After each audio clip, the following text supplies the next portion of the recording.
Hello दोस्तों। आज हम आपके लिए एक बहुत ही प्यारी सी कहानी लेकर आए हैं। सोने की मिट्टी। गांव रामगढ़ में रघुनाथ नाम का एक किसान रहता था। पहले वह ईमानदार और मेहनती था, लेकिन धीरे धीरे उसमें लालच बढ़ने लगा। उसकी फसलें ठीक ठाक होती थी, मगर वह चाहता था कि वह सबसे अमीर किसान बने।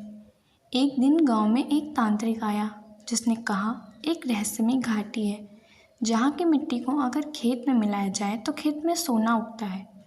रघुनाथ की आंखें चमक उठी। उसने तांत्रिक से वह घाटी पूछी और बिना किसी को बताए वहाँ चल पड़ा। कई दिनों की कठिन यात्रा के बाद वह घाटी पहुँचा। वहाँ की मिट्टी सच में चमचमाती थी। उसने जितनी हो सके पूरी भर भर कर मिट्टी उठा ली और खुशी खुशी लौट आया।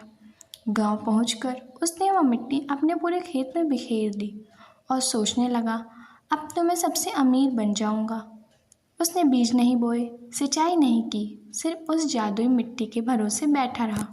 महीनों बीत गए। जब बाकी किसानों की फसलें लहलहा रही थी, रघुनाथ का खेत सूखा पड़ा था। मिट्टी में न फसल उगी न सोना। ऊपर से बारिश भी कम हुई और ज़मीन बंजर हो गई। अब रघुनाथ पछताने लगा। काश मैंने मेहनत की होती तो आज कुछ तो होता। उसके पास अब न अनाज था न पैसा। लालच ने उसे जमीन से भी दूर कर दिया। एक दिन वही तांत्रिक फिर गांव में दिखा। रघुनाथ ने गुस्से में पूछा, तुमने तो कहा था मिट्टी से सोना उगेगा।